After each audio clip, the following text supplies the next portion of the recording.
Bienvenidas y bienvenidos a esta conferencia en el contexto del curso de control de convencionalidad, en particular en lo que se refiere a los derechos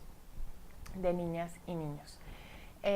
Nos referiremos específicamente en el tiempo en el que desarrollaremos este tema a los deberes de actuación en casos de niñas, niños, en casos que involucran a niños, niños y adolescentes. En particular nos vamos a referir a lo que sería el control de convencionalidad en estos casos, específicamente centrándonos en cuáles son los instrumentos internacionales, entendidos de la manera más amplia, que precisamente regulan o consagran estos deberes del Estado en todo caso que interviene una persona perteneciente a este grupo. Para ello desarrollaremos los contenidos en 4 grandes grupos, una pequeña introducción. Enseguida pasaremos a desarrollar cuáles son los principales tratados que contienen derechos humanos de niñas, niños y adolescentes. Posteriormente, en el punto número 3, abordaremos los principios generales identificados por el Comité de los Derechos del Niño como principios rectores de la Convención sobre los Derechos del Niño, y cerraremos con algunas reflexiones sobre los retos que tenemos como país, en particular a partir de la reforma en materia de derechos humanos y este nuevo contexto jurídico de aplicación de los derechos humanos. Pasemos entonces a la introducción. Cuando hablamos nosotros de los derechos de los niños, nos enfrentamos a diversas dificultades que, como ustedes ya han podido leer en las lecturas desarrolladas previamente, están situadas en nuestro sistema jurídico, y podemos hablar de dos grandes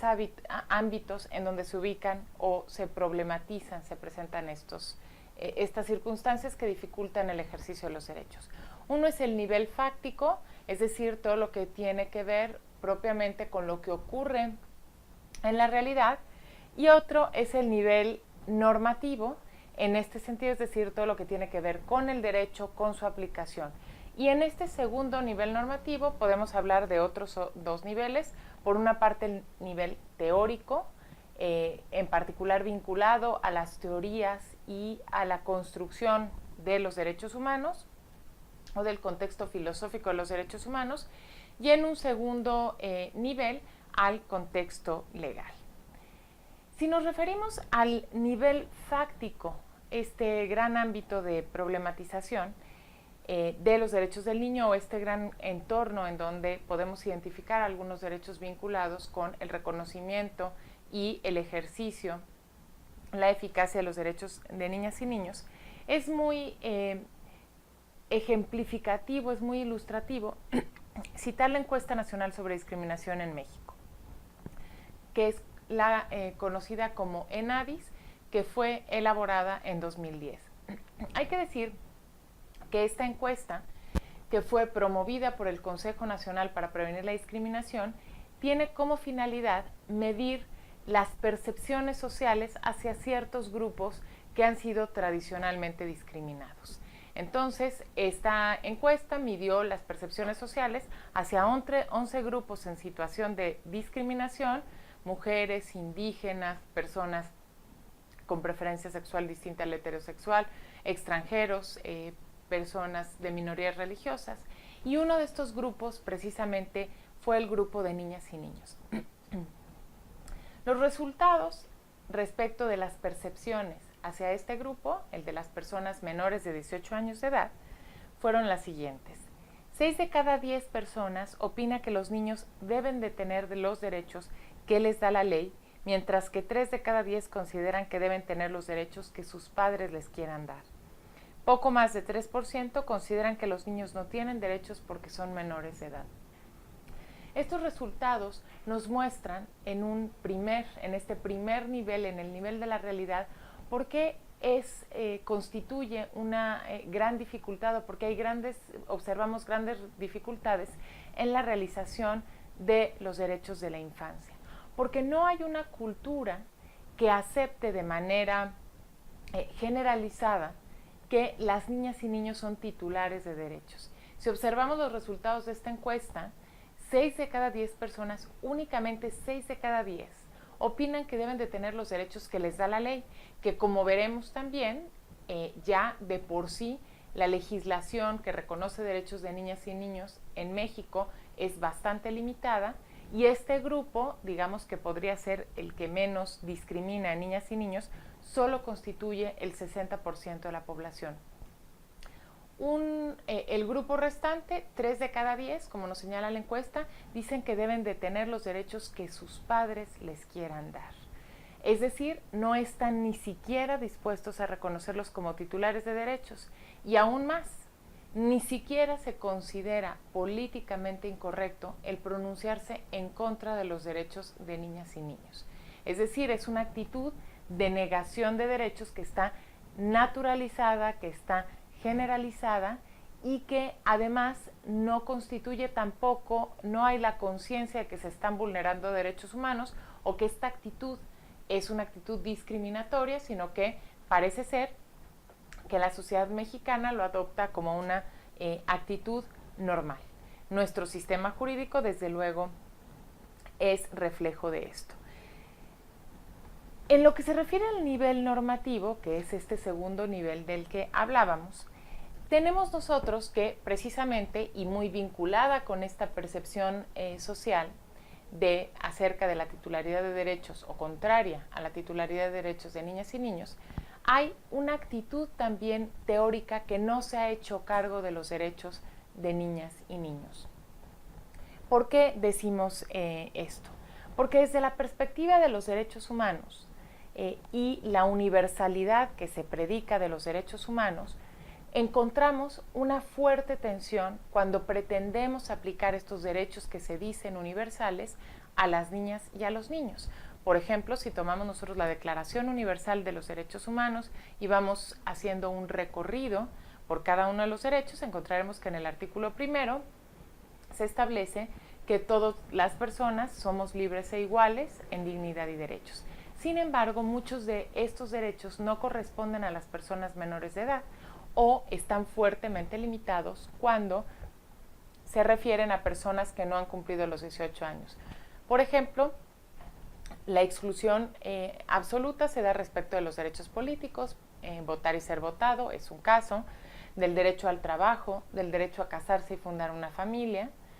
y los que están fuertemente limitados son todos aquellos vinculados por las libertades. Sin embargo, la teoría del derecho, la discusión fuerte sobre los derechos humanos, no se ha hecho cargo de estas tensiones, ni siquiera se ha preocupado por fundamentar o por preguntarse o cuestionar por qué, si los derechos humanos son universales, no se aplican a una parte importante de la población. Es muy escasa la literatura teórica que problematice este tema y, por tanto, esta tensión no ha sido resuelta en buena medida porque ha sido ignorada. Y esto, desde luego, tiene un reflejo a nivel legal, es decir, a nivel de las normas jurídicas. Nosotros tenemos que constitucionalmente, igual, a pesar de que tenemos un artículo primero que establece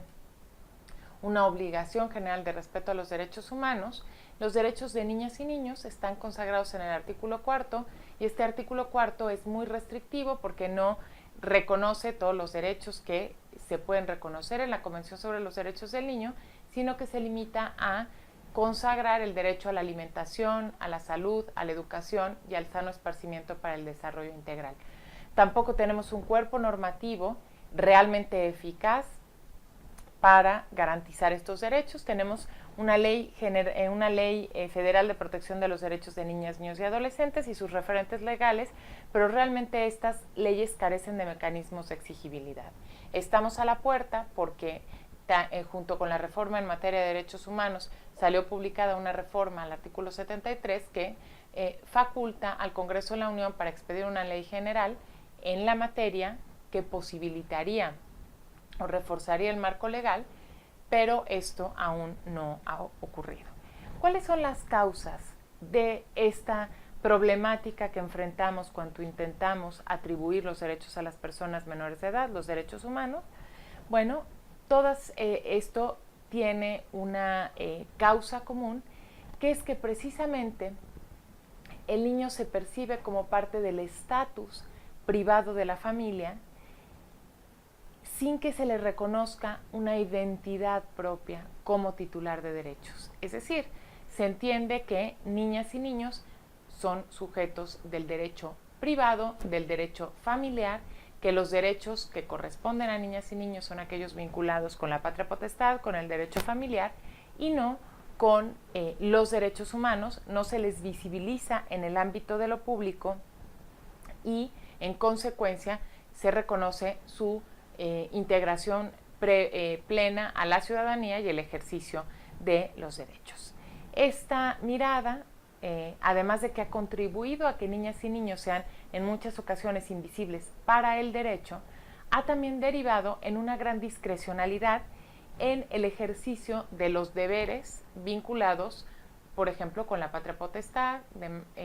con la custodia, con la tutela, por parte de los padres, los custodios y el Estado. Y tenemos en este sentido un escenario muy problemático porque tenemos una debilidad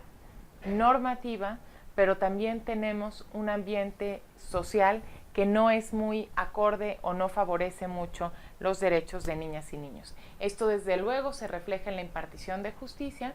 porque la impartición de justicia está inserta en la sociedad y desde luego la herramienta principal de los impartidores de justicia es la ley. Hasta hace muy poco tiempo no teníamos herramientas adecuadas, por ejemplo, para la participación de niños en procesos judiciales, hasta que recientemente, y derivado de la reforma constitucional en materia de derechos humanos, por ejemplo, la Suprema Corte de Justicia emitió el protocolo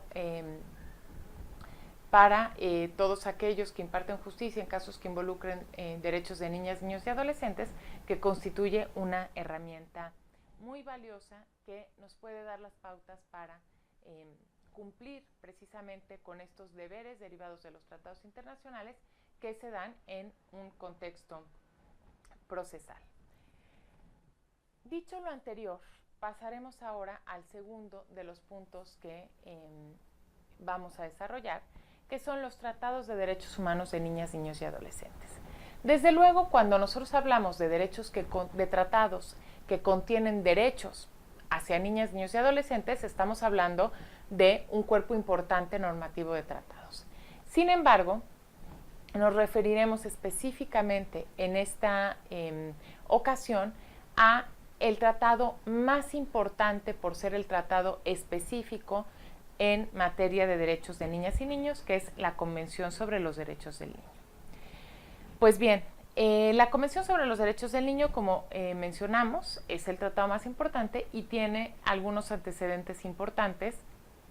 que precisamente tuvieron como resultado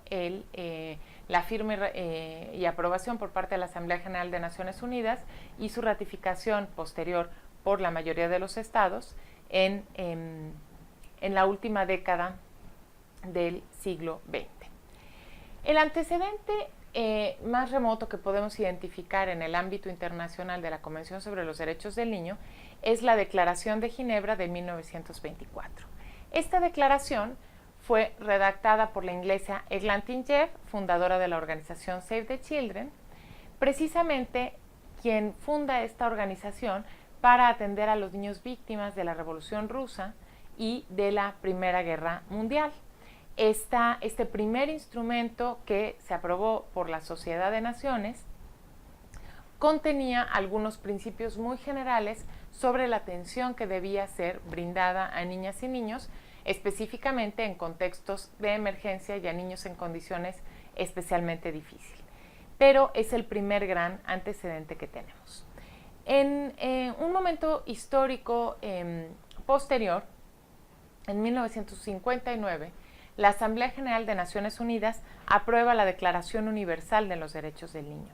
Esta Declaración Universal surge de la necesidad de especificar los derechos humanos que habían sido consagrados 10 años antes en la Declaración Universal de los Derechos Humanos para las personas menores de edad. Este instrumento también consta de 10 principios muy generales que se refiere o que tiene una gran predominancia en ciertas reglas dirigidas hacia niños en condiciones especialmente difíciles y que ubican al niño en buena medida también dentro de este contexto familiar. En 1979, cuando se estaban cumpliendo 20 años de la aprobación de la Declaración Universal de los Derechos del Niño, Polonia propone al elevar o convertir esta declaración en una convención. Así, 1979 es nombrado el Año Internacional del Niño y se detona un proceso muy interesante que culminaría 10 años después. Pese a que la intención inicial era simplemente convertir la declaración en una convención, es decir, convertir la declaración, que es un instrumento, como su nombre lo dice, meramente declarativo, en una convención que, como bien sabemos, es un instrumento jurídicamente vinculante que se somete a procesos de ratificación por parte de los estados y que tiene sus propios instrumentos de seguimiento y vigilancia. Si bien este era el propósito inicial de Polonia, el proceso detonado fue mucho más interesante, porque se pasó de un instrumento internacional que contenía 10 principios muy generales, como hemos mencionado, a un instrumento mucho más rico y complejo, con 54 artículos que reconoce todo tipo de derechos para todo tipo de niñas y niños, es decir, para las niñas y niños en todas las condiciones. Esta convención fue aprobada por la Asamblea General de Naciones Unidas en 1989 y es el instrumento más ratificado en la historia de la Organización de Naciones Unidas. También hay que decir que, pese a ser el más ratificado, es el que tiene el mayor número de reservas, con lo cual se dificulta su aplicación. Sin embargo, no es el caso de México, afortunadamente, que no tiene ninguna reserva respecto de la convención y, por lo tanto, en 1990, que es ratificado, se incorpora plenamente al ordenamiento jurídico mexicano, a la legislación mexicana. Y finalmente, quisiera yo también mencionar un instrumento que, aunque no es específicamente dirigido a niñas y niños, tiene un artículo específico y este artículo ha servido de base para un importante desarrollo jurisprudencial. Me refiero a la Convención Americana de Derechos Humanos, que es el instrumento regional que regula, digamos, o establece los derechos humanos en el ámbito de la región de América. Esta convención, como veremos, tiene un artículo que reconoce derechos de niñas y niños, pero la Corte Interamericana de Derechos Humanos ha tenido un amplísimo desarrollo en materia de derechos de niñas y niños, con lo cual se ha enriquecido también el corpus juris relativo a los derechos de la infancia, especialmente ahora que la Suprema Corte de Justicia de la Nación ha reconocido que esta jurisprudencia es obligatoria si amplía los derechos humanos de las personas en México. Volvamos ahora a la Convención sobre los Derechos del Niño, porque hay mucho que decir respecto de este instrumento internacional y de los deberes que derivan de él para todas las autoridades. Esta convención es el instrumento más visible, pero tiene algunos instrumentos complementarios que forman parte también y que deben entenderse e interpretarse para su aplicación y, desde luego, el reconocimiento de derechos de niñas y niños. Por un lado, tenemos 3 protocolos facultativos, que estos protocolos facultativos se vinculan con la convención, en tanto desarrollan algunos mecanismos, especialmente de protección internacional, y desarrollan algunos derechos especialmente importantes. Se entiende que están vinculados a la convención. Por otro lado, también tenemos un conjunto de documentos relacionados con el sistema de justicia para adolescentes que tratan puntos específicos y desarrollan precisamente las obligaciones de los estados derivados de este sistema de justicia para adolescentes. Y finalmente tenemos un amplio catálogo de observaciones generales del Comité de los Derechos del Niño, que se suma también a las observaciones que el Comité de los Derechos del Niño ha hecho a cada uno de los estados, incluido desde luego y de manera importante al Estado mexicano. Vamos a ir mencionando cada uno de estos, de este conjunto de instrumentos internacionales y nos detendremos un poco más en las observaciones generales. En lo que se refiere a los protocolos facultativos, tenemos actualmente 3 protocolos facultativos a la Convención sobre los Derechos del Niño. Uno de ellos es el relativo a la venta de niños, la prostitución infantil y la utilización de niños en la pornografía. El otro es relativo a la participación de niños en los conflictos armados. Estos 2 protocolos datan de hace ya 10 años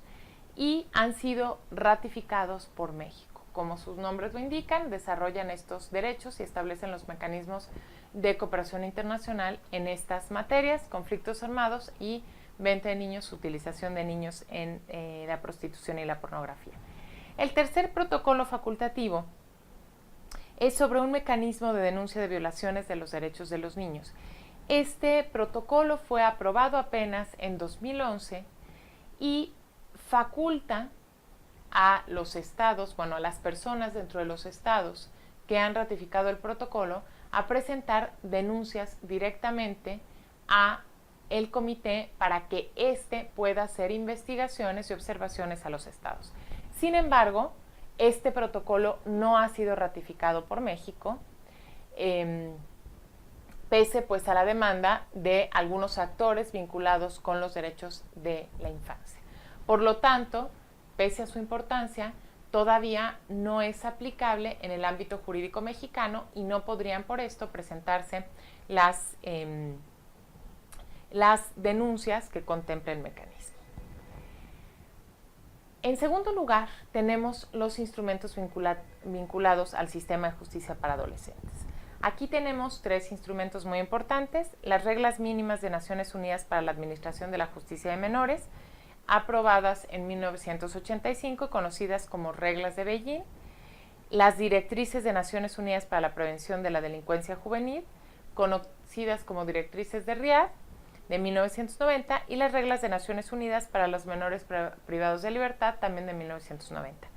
Estos 3 instrumentos, si bien no son susceptibles de ratificación por su naturaleza jurídica por parte de los estados, se entiende que complementan y contemplan los deberes de actuación en materia de justicia para adolescentes que corresponden al Estado, en tanto derivan directamente de la Convención, particularmente los artículos 37 y 40, y desarrollan cómo debe cada Estado crear y desarrollar el sistema de justicia juvenil. Pasemos al último de estos grupos mencionados respecto de los instrumentos que vienen a complementar la Convención sobre los Derechos del Niño, que son las observaciones generales emitidas por el Comité de los Derechos del Niño. El Comité de los Derechos del Niño está creado, está contemplado en el artículo 43 de la misma Convención, está integrado por 18 expertos internacionales que pertenecen a a título personal, es decir, no representan a los estados, aunque desde luego pues pertenecen a alguno de los estados miembros de Naciones Unidas. El artículo 43 establece que los estados, cada estado que ratifica la convención, tiene la obligación de presentar un informe en el plazo de 2 años a partir de la fecha de ratificación, y posteriormente deben presentarse informes periódicos cada 5 años. En este rubro hay que mencionar que México ha sido tradicionalmente un país moroso en presentar los informes, nunca se ha presentado un informe a tiempo, y de hecho el último informe, que ya de por sí tenía un retraso, por lo cual el comité solicitó que se presentaran el 4º y 5º informes consolidados, debió haber sido presentado en 2011 y se presentó apenas el año pasado, con lo cual será hasta el siguiente año que México se vea sometido a revisión por parte del Comité de los Derechos del Niño. Ante estos informes que presentan los estados, vinculado también aunado a informes sombra, informes espejos, que presentan grupos de organizaciones de sociedad civil, de académicos, el comité hace observaciones finales. En estas observaciones finales le señala al Estado, pues en primer lugar los logros, ¿no? los avances que se han presentado en la materia, pero también le señala los motivos de preocupación y los retos en los cuales tiene que centrarse para dar cumplimiento efectivo a las obligaciones contenidas en la Convención sobre los Derechos del Niño. También existe esta obligación de presentar informes y la emisión de observaciones por parte del comité respecto de los protocolos facultativos que han sido ratificados por cada país. En este sentido, la última observación de los protocolos se dio a principios de 2011 de ambos protocolos ratificados por México, mientras que el último informe de la Convención sobre los Derechos del Niño al Estado mexicano tiene una observación de fecha 2006, debido, repito, pues al retraso que ha presentado el Estado mexicano para rendir los informes. Además de estas observaciones finales que son muy específicas para el Estado, a partir del año 2000, el Comité de los Derechos del Niño ha emitido otro tipo de documentos muy importantes derivados de su facultad para ser intérprete y aplicador de la Convención sobre los Derechos del Niño, que son conocidas como las observaciones generales. Estas observaciones generales versan sobre algunos derechos específicos contenidos en la Convención, se someten a un debate en el Día de Debate Anual en Ginebra, que tiene como resultado un documento en donde se desarrolla el contenido de derechos específicos dirigido pues a todos los estados firmantes de la Convención. El comité ha emitido hasta ahora 17 observaciones generales sobre muy diversos temas: propósitos de la educación, instituciones independientes de derechos humanos, VIH-Sida, salud y desarrollo adolescente, la observación general número 5, que es sobre las medidas generales de aplicación de la Convención sobre los Derechos del Niño, y que es en esta observación general en donde el comité hace un protocolo, expone una serie de lineamientos para que los estados puedan presentar sus informes, y es en esta observación general número 5 de donde se desprenden los principios rectores, de los cuales hablaremos en un momento. También ha emitido observaciones sobre menores no acompañados, también primera infancia, protección contra castigos y todo tipo de formas crueles de castigo y tratos inhumanos y degradantes, derechos con discapacidad, justicia de menores, niños indígenas, derecho del niño a ser escuchado. En esta observación general, que fue la número 12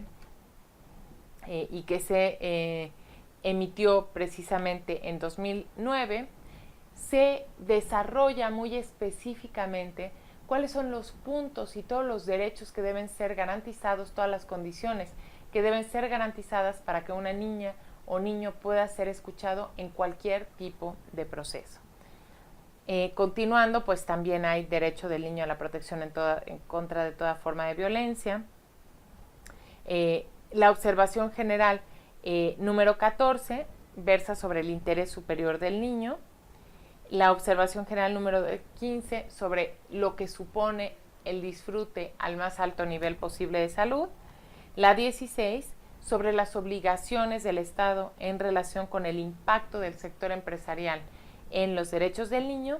y la 17 sobre el derecho al esparcimiento, el juego y las actividades recreativas.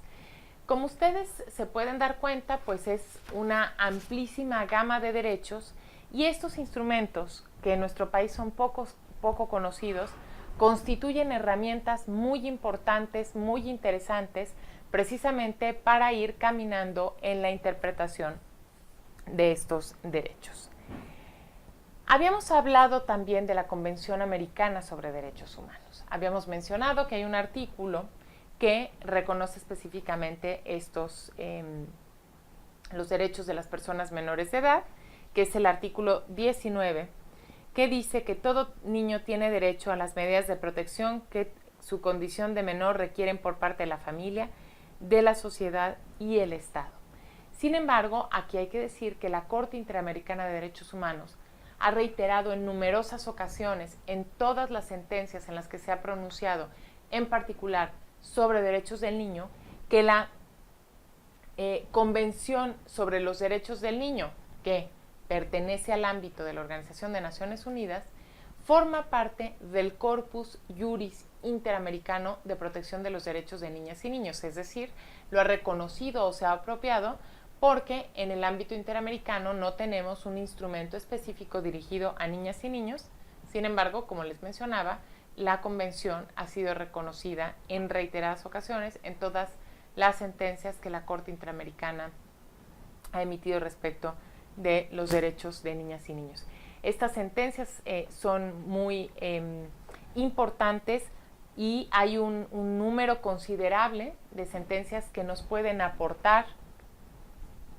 elementos de interpretación de los derechos humanos de niñas y niños. Vamos a citar solamente algunas. La más antigua es el caso Niños de la Calle, es de Villagrán Morales en contra de Guatemala. Esta sentencia trató sobre la desaparición forzada y el homicidio de unos niños en situación de calle que precisamente, además de tener esta situación de calle, eran menores de edad, y la Corte Interamericana se pronuncia al respecto que hay de este grupo en particular, de las obligaciones que tiene el Estado. También tenemos, por ejemplo, el caso de Instituto de Reeducación del Menor contra Paraguay, que es el caso de un centro de internamiento para adolescentes que sufre en 2 ocasiones un incendio en el que mueren algunos de los adolescentes internados,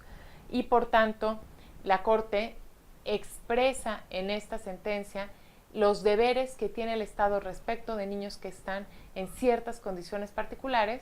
en concreto en internamiento, ya que están sometidos a una custodia especial del Estado. El caso de las niñas Yani Bosico contra República Dominicana es otro caso emblemático debido a que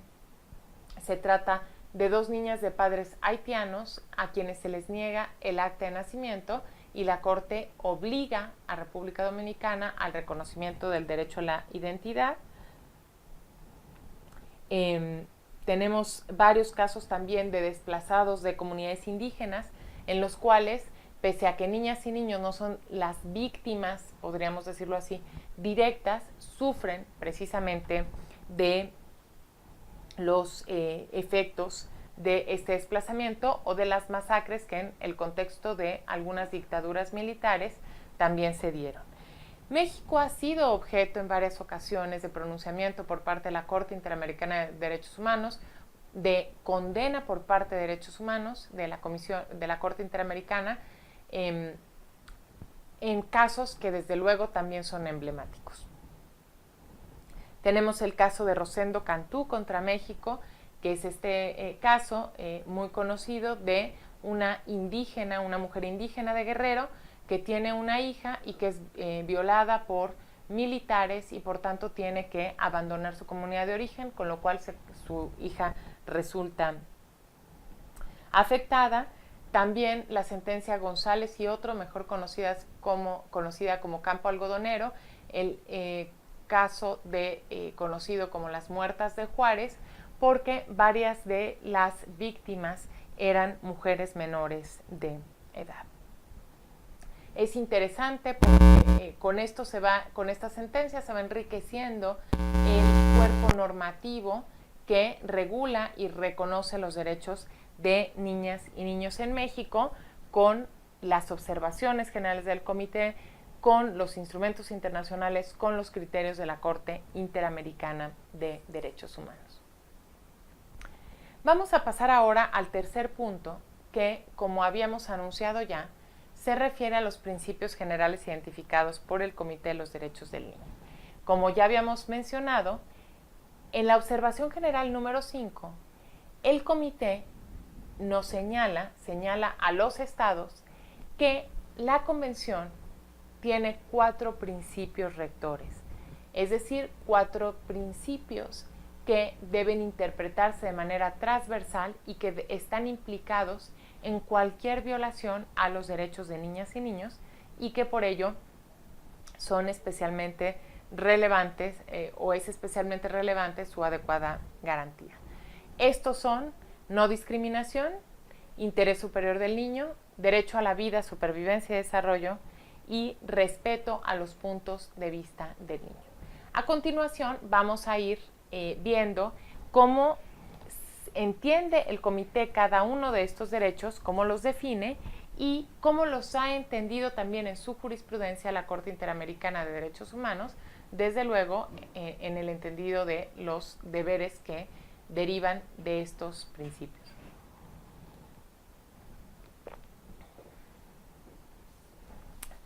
En lo que se refiere al derecho a la no discriminación,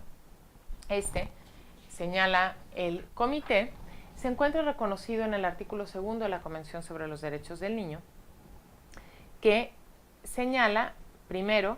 los Estados partes respetarán los derechos enunciados en la presente convención y asegurarán su aplicación a cada niño sujeto a su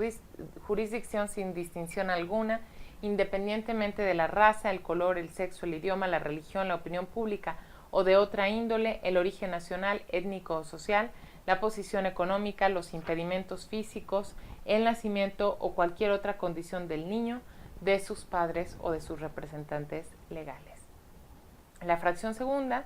señala, los Estados partes tomarán todas las medidas apropiadas para garantizar que el niño que se vea protegido contra toda forma de discriminación o castigo por causa de la condición, las actividades, las opiniones expresadas o las creencias de sus padres o sus tutores o familiares. Vemos aquí que hay una doble vertiente de la discriminación. Por un lado, la discriminación entre niños, es decir, que se pudiera dar hacia los niños por causas inherentes a es decir, por su condición económica, por su raza, por sus creencias religiosas, y una segunda vertiente que prohíbe la discriminación a causa de alguna condición atribuible a sus padres, tutores, familiares.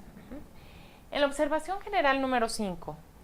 el comité reconoce este derecho a la no discriminación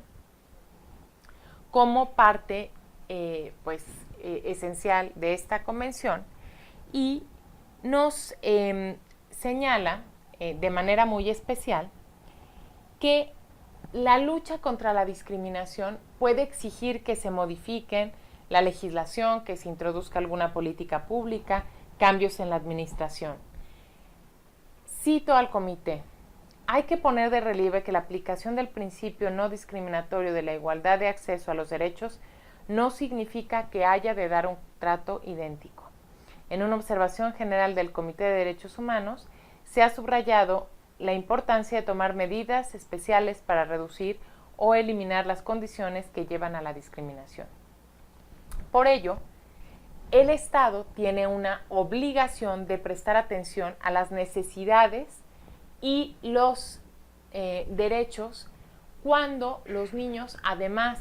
de reunir la característica de ser niños, presentan otra condición. Por ejemplo, las niñas que además de su condición de personas menores de edad, tienen la condición de ser mujeres, con lo cual se suman dos tipos de discriminación y que las colocan en una condición de mayor vulnerabilidad. También un aspecto importante en el que se ha pronunciado, respecto al que se ha pronunciado en este caso la Corte Interamericana de Derechos Humanos en atención al principio de no discriminación, es que el Estado no puede permitir por parte de los agentes ni fomentar los estereotipos. Se refiere muy concreto a que el estigma o a reproducir el estigma de que niños y jóvenes pobres están condicionados a la delincuencia o necesariamente vinculados al aumento de la inseguridad ciudadana. Es decir, este estigma, que desafortunadamente es frecuente también en nuestras sociedades, es detectado por la Corte Interamericana de Derechos Humanos y se resalta como un deber del Estado de impedir por parte en específico de sus agentes que se reproduzca este estigma que vincula la condición de pobreza con la inseguridad. Pasemos ahora al principio del interés superior del niño. Este principio ha sido muy utilizado, es muy conocido en el ámbito jurídico mexicano y también cabe mencionar que es el único que se encuentra reconocido constitucionalmente. En octubre de 2011 se publicó una reforma constitucional que incorpora al artículo 4 el principio del interés superior de la niñez. Aunque, desde luego, como queda en evidencia de esta exposición derivada de la observación general número 5 del Comité de los Derechos del Niño, no es el único principio ni el más importante, sino que todos guardan un nivel similar de importancia. El principio del interés superior del niño está contenido en el artículo 3, que a la letra dice: en todas las medidas concernientes a los niños que tomen las instituciones públicas o privadas de bienestar social, los tribunales, las autoridades administrativas o los órganos legislativos, una consideración primordial a que se atenderá será el interés superior del niño.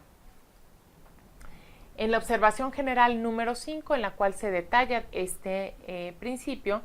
el comité establece que el principio exige la adopción de medidas activas por el gobierno, el parlamento y la judicatura. En este sentido, todos los órganos e instituciones legislativos, administrativos y judiciales han de aplicar el principio del interés superior del niño, estudiando sistemáticamente cómo los derechos y los intereses del niño se ven afectados o se verán afectados por las decisiones y las medidas que se tomen. Desde luego, aquí el comité incluye aquellas medidas que afectan al niño indirectamente, es decir, lo que implica o la interpretación del principio del interés superior del niño es un análisis sistemático de cómo se verán afectados todos y cada uno de los derechos con cualquier decisión que se tome por parte de la autoridad. Es decir, implica un deber de revisar la afectación posible a partir de la aplicación de cualquier ley o política. Por su parte, la Corte Interamericana de Derechos Humanos, en la opinión consultiva 17, vincula este derecho o este principio del interés superior del niño en el reconocimiento mismo de la dignidad del niño, diciéndonos también que irradia efectos a todos los demás derechos de la Convención cuando se trate de personas menores de edad. Por esta razón, la Corte Interamericana ha considerado también en sus sentencias vinculadas con niños que cuando las violaciones se refieren o cuando las víctimas de las violaciones son menores de edad, entonces revisten una gravedad especial. Y también nos dice que una obligación que deriva del principio del interés superior del niño es el garantizar todo lo necesario para su desarrollo. Con base en este principio también, la Corte Interamericana ha considerado que, aunque un niño o niña no sea víctima directa de una violación a los derechos humanos, puede considerarse víctima a causa de los sufrimientos que conllevan las violaciones a los derechos humanos de los padres, como ocurre en los casos de desplazamiento, y por ello, atendiendo a este principio, hay un deber de garantía del Estado de que cada niña o niño pueda vivir de acuerdo con su propia identidad, su cultura, su entorno. También hay una serie de deberes especiales cuando se trata de violaciones extrajudiciales y la víctima es niño, es una niña o niño, especialmente si se encuentra bajo la tutela del Estado. Aquí hay obligaciones reforzadas con base en el principio del interés superior del niño que deben ser atendidas por el Estado. Pasaremos ahora al siguiente principio general identificado por el comité, que es el derecho a la vida, supervivencia y desarrollo. Este se encuentra consagrado en el artículo 6 de la Convención, que señala: los Estados partes reconocen que todo niño tiene el derecho intrínseco a la vida, y en su fracción segunda, los Estados partes garantizarán en la máxima medida de lo posible la supervivencia y el desarrollo del niño. Aquí el comité ha entendido, ha interpretado que el concepto desarrollo debe interpretarse en su sentido más amplio como un concepto holístico que abarque el desarrollo físico, mental, espiritual, moral, psicológico y social del niño. Y por tanto, todas las medidas y los derechos deben de estar orientados a fomentar, a facilitar este desarrollo. La Corte Interamericana de Derechos Humanos ha reiterado lo dicho por el comité en relación con que este debe interpretarse con un concepto holístico que incluye aspecto físico, mental, espiritual, moral, y en el sentido de que el desarrollo integral constituye precisamente el objetivo de los tratados internacionales. La Corte continúa diciendo que corresponde a cada Estado, el definir qué medidas se han de adoptar para alentar el desarrollo y apoyar a la familia en la función que ésta cumple respecto al desarrollo del niño.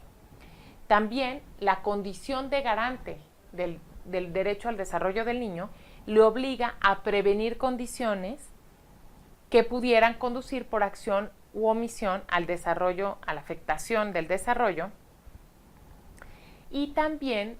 con base en este derecho a la vida, supervivencia y desarrollo,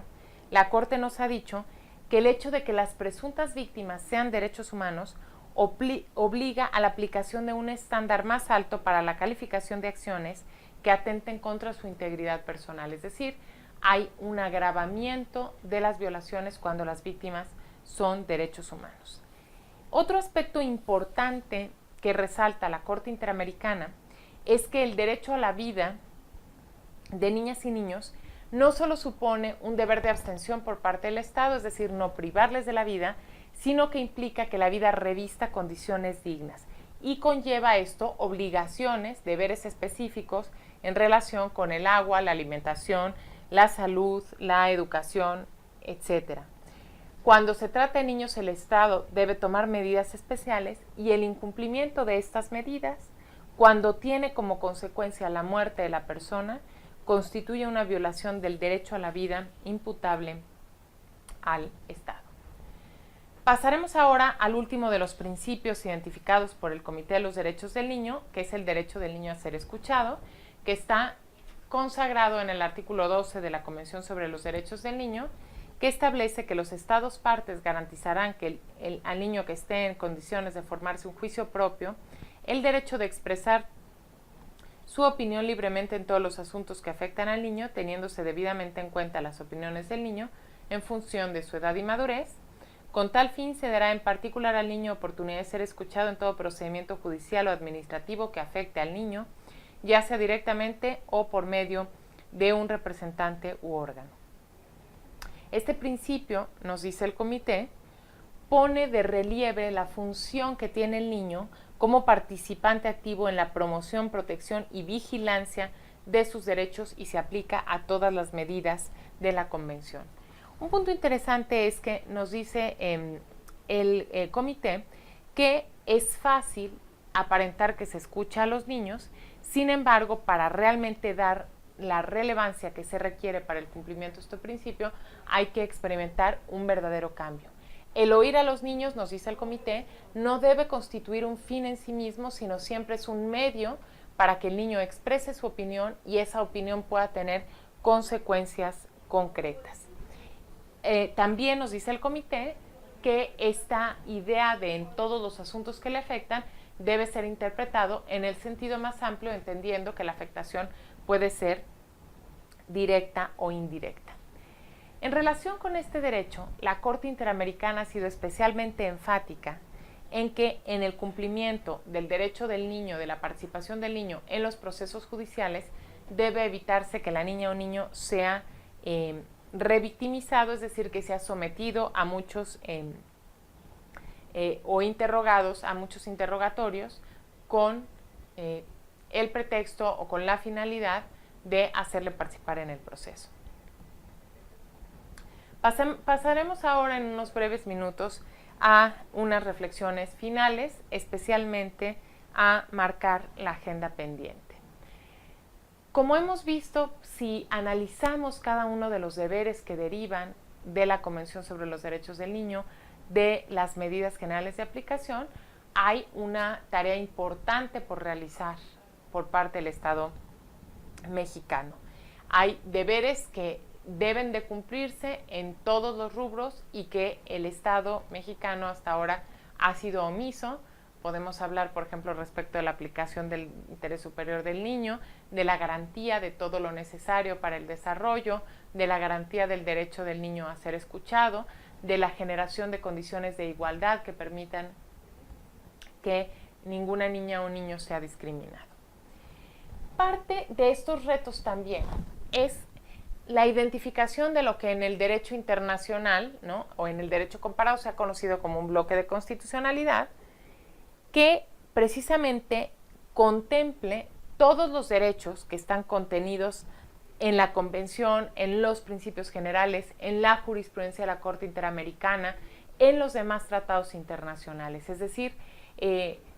constituir, identificar y aplicar este bloque que va mucho más allá, como decíamos al inicio, de lo que establece nuestra Constitución. Este es uno de los retos más importantes. Por otra parte, seguimos teniendo también retos importantes en relación con la armonización legislativa de los derechos de niñas y niños. Tenemos todavía una legislación que es inadecuada, que no es acorde con la Convención sobre los Derechos del Niño y que por ello debe ser modificada. En esta línea también de la agenda pendiente, requerimos de un adecuado diseño institucional para la garantía de estos derechos. No hay un adecuado mecanismo de protección de estos derechos. Tenemos que actualmente el órgano del gobierno, de la administración pública, que se encarga de garantizar los derechos o de dar seguimiento a los derechos es el DIF, el Sistema Nacional para el Desarrollo Integral de la Familia, que fue concebido para una cuestión diferente y que precisamente tiene como finalidad el coordinar la asistencia social, no la garantía de derechos. Entonces tenemos una debilidad institucional muy importante en este sentido y también para garantizar los derechos que están contenidos en la Convención. Finalmente, pues me parece que en el tema de impartición de justicia podemos identificar también una agenda importante en lo que se refiere a la justiciabilidad de los derechos, es decir, que estos derechos puedan ser efectivos y que va íntimamente ligado a la creación de mecanismos de accesibilidad,